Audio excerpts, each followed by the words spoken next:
Good morning my dear student. आज आपण मराठीमध्ये काही भाषिक कौशल्य बघणार आहोत. यामध्ये भाषिक घटकांवर आधारित कृती.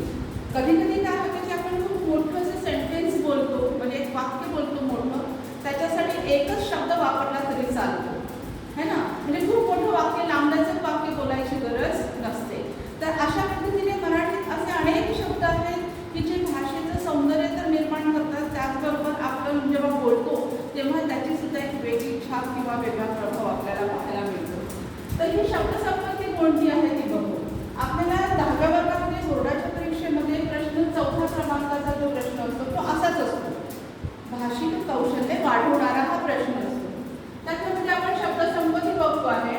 प्रश्न आहे, पुढील शब्दसमूहांसाठी एक एक शब्द लिहा. प्रश्न काय आहे पुन्हा वाचा.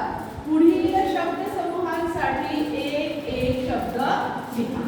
पहिलं वाक्य आहे, ज्याला कोणीही शत्रू नाही. आता आपण असं नाही म्हणत की तिला कोणीच शत्रू नाही, असं बोलायची गरज नाही. आपण काय म्हणू, ती अजात शत्रू आहे.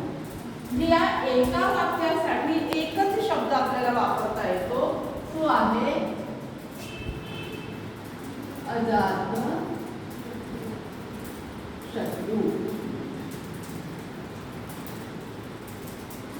अजात शत्रू आला का लक्षात? मी परत एकदा बघतो. हा शब्द मी अजून लिहिते, थोडासा चौकट मोठी करते. अजात शत्रू. समजला हा शब्द? त्याला काय म्हणू आपण? या प्रश्न काय आहे, पुढील शब्दसमूहांसाठी एकच शब्द लिहायचा आहे. या एकाच वाक्याला ज्याला कोणीही शत्रू नाही याच्यासाठी फक्त अजात शत्रू एवढं शब्द लिहायचं आहे. महिन्यातून एकदा प्रकाशित होणार आहे, त्याला काय म्हणतात? मासिक.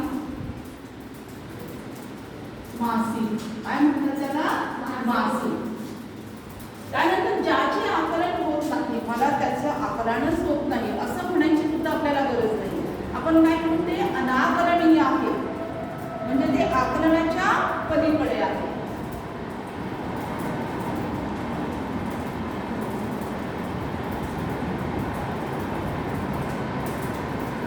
अनाकलनीय. आपण 3 शब्द शिकतो आहे.